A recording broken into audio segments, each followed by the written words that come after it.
Yo, I'm Brendan. Imagine you learn something today in the next 10 minutes that saves you 20 years of heartache and mistakes. And then you'll become richer and healthier and happier as a result of learning that thing. That's exactly what I'm promising you. If you actually listen to and apply the 7 things I'm sharing with you today in this video, because I'm 15 years ahead of you in life and mistakes more than anything. My hope is that you can learn from my mistakes and grow from them and do even better than my wife and I, who became millionaires last year and we're on track to retire 15 or 20 years early. Because you're so young, you've got the time to make the changes now to make this happen, and they're not even that complicated. So let's go. These are 7 things that will change your life. Number 1, people in their 20s drastically undervalue 3 qualities of everything in life: consistency, progress, and fundamentals. Somehow, whenever we're young, we think that there's a quick fix, that in 6 weeks we'll figure everything out, that if we just learn the tips that we need, we'll fast forward our progress, and it's not a thing. The way we accomplish anything of meaning in business, in relationships, with your health, anywhere, is through consistency, through steady progress, and focusing on the fundamentals. The sooner you get better at those, the sooner you get results. But speaking of results, let's move on to number 2, which is that we need to value inputs more than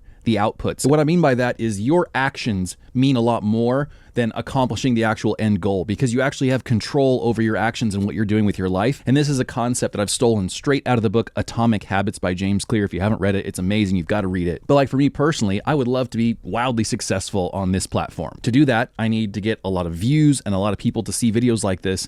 But I don't have control over views. I only have control over the video that I make, the script that I write, the way I film, the audio quality that I have. I only can control those inputs that are going into my actions. The outputs, I can't control that. That means that we're going to benefit the most from setting our attention and our goals on our own inputs. Like for me, for example, I want to have 1,000 long form videos published on the internet for you to watch and get free value from. I'm hoping that results in outputs that I want in terms of views and financial security and that kind of thing. But setting a view goal or a money goal isn't in my direct control. Only those inputs are. So whatever that looks like in your life, with your business, with your finances, with your relationship with people around you, what are the direct inputs that you are fully in control over? What are actions you can take that you can track, and you know that that's going to at least stack the odds in your favor to accomplish those outputs, and then you can focus all of your attention on that. Thing number 3 that will change your life in your 20s is that you're overestimating what you can do in 10 weeks and underestimating what you can do in 10 years. This is strictly a matter of your perspective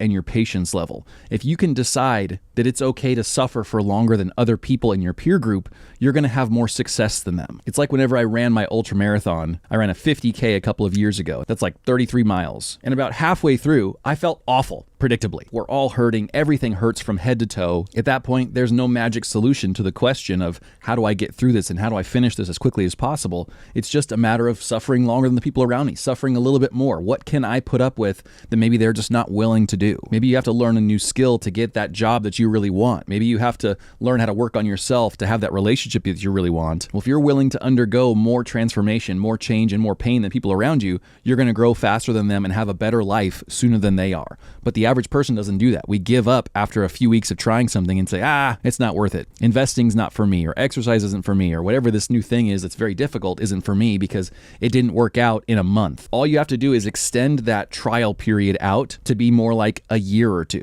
Give something a solid year before you give up on it, and you'll find that you succeed at a lot more stuff in life. Now, these next 2 things I'm going to share are specifically about money. How do you make and keep and grow more money than the average person? Tip number 4, time is wealth and you have it. Whether it feels like it or not, you are very young. That's not in a derogatory way or claiming that you don't know what you're doing. I mean, statistically, you have another 60, 70, 80 years to live, and you only really realize the gravity of time being wealth whenever you get older. Right now, you watching this video have the best thing anyone could ever have as a human being. You have time. Don't waste it on pointless things. Treat it as precious as it is and invest in yourself. Everything that's meaningful in life compounds, whether that's money that you've invested, time that you put into relationships, your own personal health and what you're working on in yourself. And so the trick with anything that compounds is the earlier you start, the better, the more time it has to grow. I know it's scary whenever you're in your 20s, especially your early 20s, because you haven't done any of these big things yet. Maybe you haven't gotten a big boy job yet.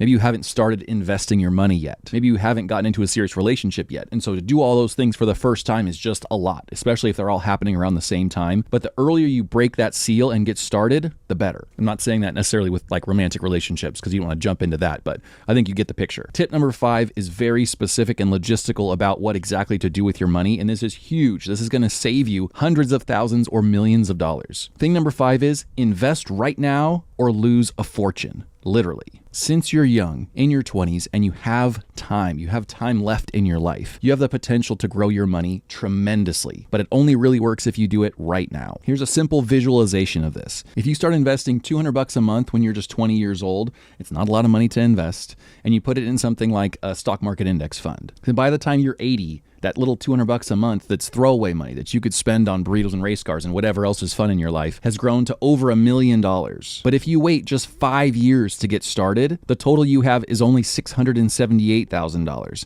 If you wait 10 years and you don't invest until you're 30, it's less than $500,000. And if you're like a lot of people and you don't start investing until you're middle-aged, you'd only amass $161,000. So we're talking about like 9 times more money by starting in your 20s versus starting in your 40s, even though it's the same effort level. Right? It's the same $200 a month that you're investing. Keep hitting my hat on this microphone. Let's turn it around. And here's a more specific chart to show you the amount of money that you're losing by waiting to start investing. In this example, it happens to be $500 a month. But if you start investing at 20 years old, you're going to maximize everything that you can possibly gain. But if you wait just 5 years to start investing this $500 a month, you're losing out on $767,000 you could have had by age 60. If you wait until you're 30, you're missing out on $1.3 million.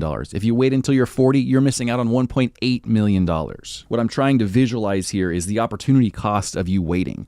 Every day that you wait, you're losing money. In the investing world, people talk about Warren Buffett as this example of someone who's a really great investor. He's a multi-billionaire. He's gotten some of the best investment returns in history compared to like everyday people like me and you. But his skill isn't necessarily the only thing that's made him really rich. The fact is, he started investing when he was super young. The guy's 94 years old, and guess when he bought his first stock? When he was 11. And that was after he said he read every book on investing in the Omaha library. I'm not saying that you need to start when you're 11 necessarily, or read every book in the library about investing.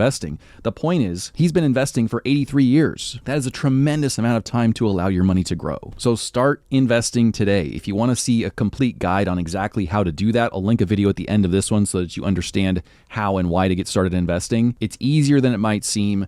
Get the ball rolling. Tip number 6, that's another thing that everybody overlooks in your 20s that will completely change your life, is learn to actually take care of yourself physically and mentally. This isn't an exact science for everybody, but the fundamentals are there. Pick some kind of exercise that you can tolerate, whatever that means. Yoga, running, going on a walk, Stairmaster in the gym, whatever floats your boat, it kind of doesn't matter. A lot of times whenever we're younger, we try and pick something that's popular, some activity our friends do, if it's CrossFit or rock climbing or something because we want to fit in. That's all fine and dandy. But by the time you hit your 30s and 40s, you're going to end up only wanting to do the thing that you actually like. So just settle down into that reality now. Pick the thing that you enjoy doing and stick to doing it, because it's going to compound with more and more health the older you get. It's amazing. I'm 37 and I feel so much older than when I was 27. So just take a page out of my book and realize that this is an important thing, along with healthy eating. And I don't want to say a diet here. Diets are the worst. Diets are absolute crap. What's actually worked for me and people around me when it comes to eating healthier is to slowly make moves in the right direction. You don't go from eating junk food at QT every day